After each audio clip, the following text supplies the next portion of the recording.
Thank you for joining Wars of the Rosies as we continue with Einstein and his new theory of space, Part 2, by Manly P. Hall, an article taken from the All-Seeing Eye, Volume 5, Number 4, January 1931.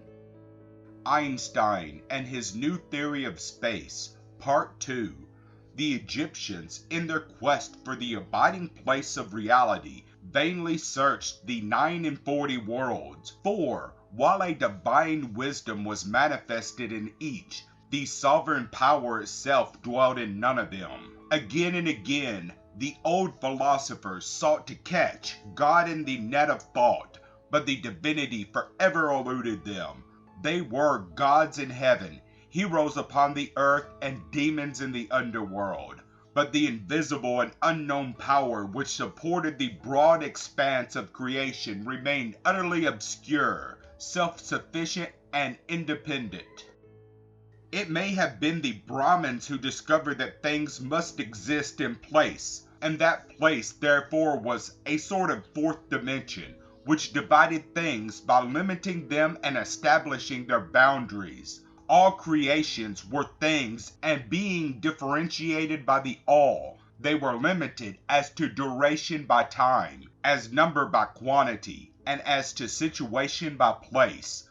The supreme power of the universe, not being a creation, but an ever-abiding permanence, unlimited by any term of dimension, could not be in place. Therefore, space was regarded as its proper habitation. Space was the utter privation of place, for whereas place must be somewhere, space must be everywhere. Forms are ever-changing, but space is unchangeable, and by virtue of its utter abstraction, is an appropriate symbol for the absolute and unknown existence which is described as utter potentiality. All efforts to lure even the shadow of the Creator from his abysmal depths failed, and philosophy was forced to be content to realize in an abstraction sort of way that the infinite dwelt in eternity even as the finite dwells in time. Gradually, the term space came to be regarded as synonymous with spirit. Not a spirit, but spirit in the form of Purusha, or an ultimate divine substance. This is the self of the agnostic Buddhist schools, and by interpretation, signifies the ultimate reality. The description of Brahma given in the second chapter of the first book of the Vishnu Purana is an effort to conceive of space as a divine being from whose all-embracing consciousness the phenomena of existence proceeds. The sage Parasara discourses thus: who can describe him who is not to be apprehended by the sense? Who is the best of all things, the supreme soul, self-existent, who is devoid of all the distinguishing characteristics of complexion, caste, or the like, and is exempt from birth, vicissitude, death, or decay, who is always and alone, who exists everywhere and in whom all things here exist, and who is thence named Vasudeva. He is Brahma, Supreme Lord, eternal, unborn, imperishable, undecaying, of one essence, ever pure and free from defects. The mystery of space is twofold, for while within it abides the Absolute, clothed in its veils of unknown essence, it is also the deep, or abyss, from which the gods of creation conjure forth the Shaya or shadow which is called the world. The world then exists in and of space, and by the law of its being must ultimately return to this depthless profundity. From all of this it is evident why the Egyptians referred to space as the thrice deep darkness, or the three times obscure. The use of the three signified its supreme elevation, and also the triple nature of its mystery, for it was the vanishing point of mind, matter, and time. It is this abstract and mysterious space, then upon which Einstein has conferred the attribute of hunger.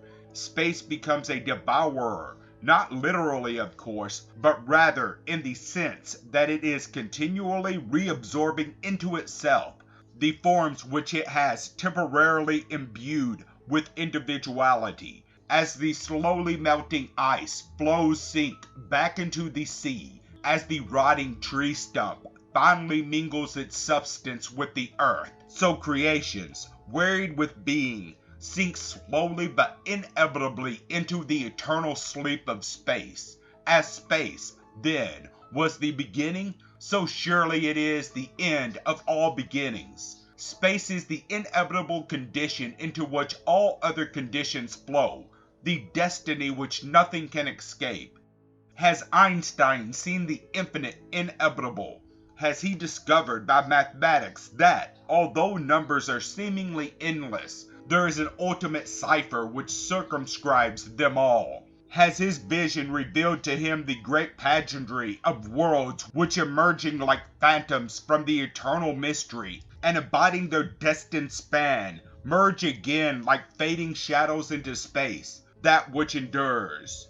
Through mathematics, one approaches very close to the ineffable mysteries, for as Pythagoras so often stated to his disciples, numbers are the most appropriate forms, symbols of the secrets of the three worlds and him who abides in them. Higher mathematics can prepare the soul for the opening of the inner eye, for which reason geometry has been called the initiator.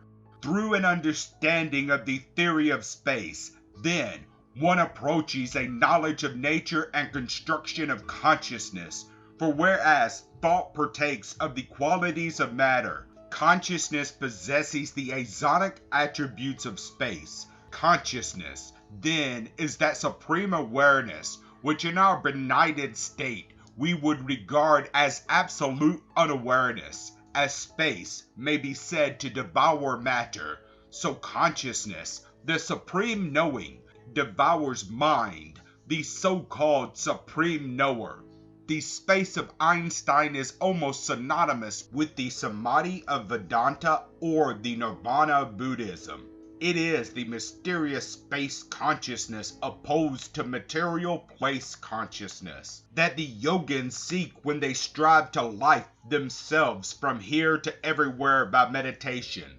Dimensions are limitations, and the ascetic struggles to extricate himself from that labyrinth of illusion which philosophers term the phenomenal sphere.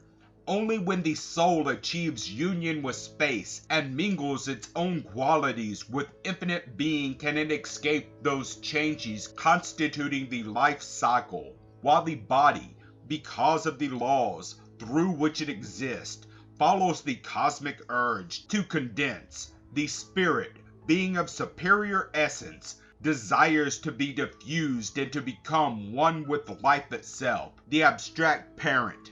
Numbers reveal this, for by the qualities of numeration all mysteries of nature may be discovered by the soul which is in rapport with the laws of life.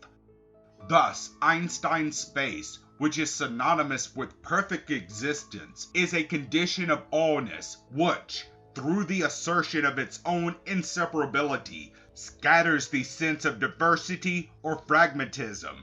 On a lower plane, this space becomes synonymous with wisdom, which must inevitably eat up, in the sense of absorbing into itself, all lesser states of intelligence. Thank you for watching, and please don't forget to share, like, subscribe, and comment. And if you can, please consider donating to Wars of the Rosies. Links to PayPal and Patreon are in the description. Thank you so very much.